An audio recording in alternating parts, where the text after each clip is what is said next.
来关心天气，受到北边海上风面的影响，礼拜三进前，北部东半部就要注意可能会向上大雨。若其他的所在受到热对流的影响，要注意过道会落西北风。另外，这礼拜五就是夏至啊，温度会加悬，提示观众朋友就要注意，唔通晒着伤。拜日透早，台湾西半部地区毋是落咪咪啊雨，就是乌阴天。气象署讲，台湾即马透南西风，北部海面上有一个锋面，加上热对流真旺，北部东北部地区拜三进前要注意向落大雨，其他地区要注意过道的西北风。因为北部沿海、南势、绿岛、甲马祖受锋面的影响，要注意8级到9级的强风。今明2天都还是在锋面的前缘哦，天气上还是比较不稳定一些。随后到周三之后呢，随着高压逐渐的在增强，这个锋面也逐渐的往北移动。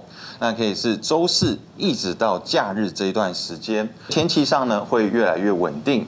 水气变少，台湾整体就要来进入热人的天气形态。俗语讲夏至爱食无爱去，是讲夏至这个节气了后，天气热，甲互人无想要出门。这礼拜五就是夏至，气象署讲，这种热人的天气形态会对拜四开始，受太平洋高压的影响，全台拢会有33到35度的高温，部分地区要注意局部36度以上的极端高温。周四之后呢，在高压的影响之下，天气变为稳定，整个大气是沉降的。那所以在高温出现的几率是越来越高哦。普遍呢大概是在33到35度左右。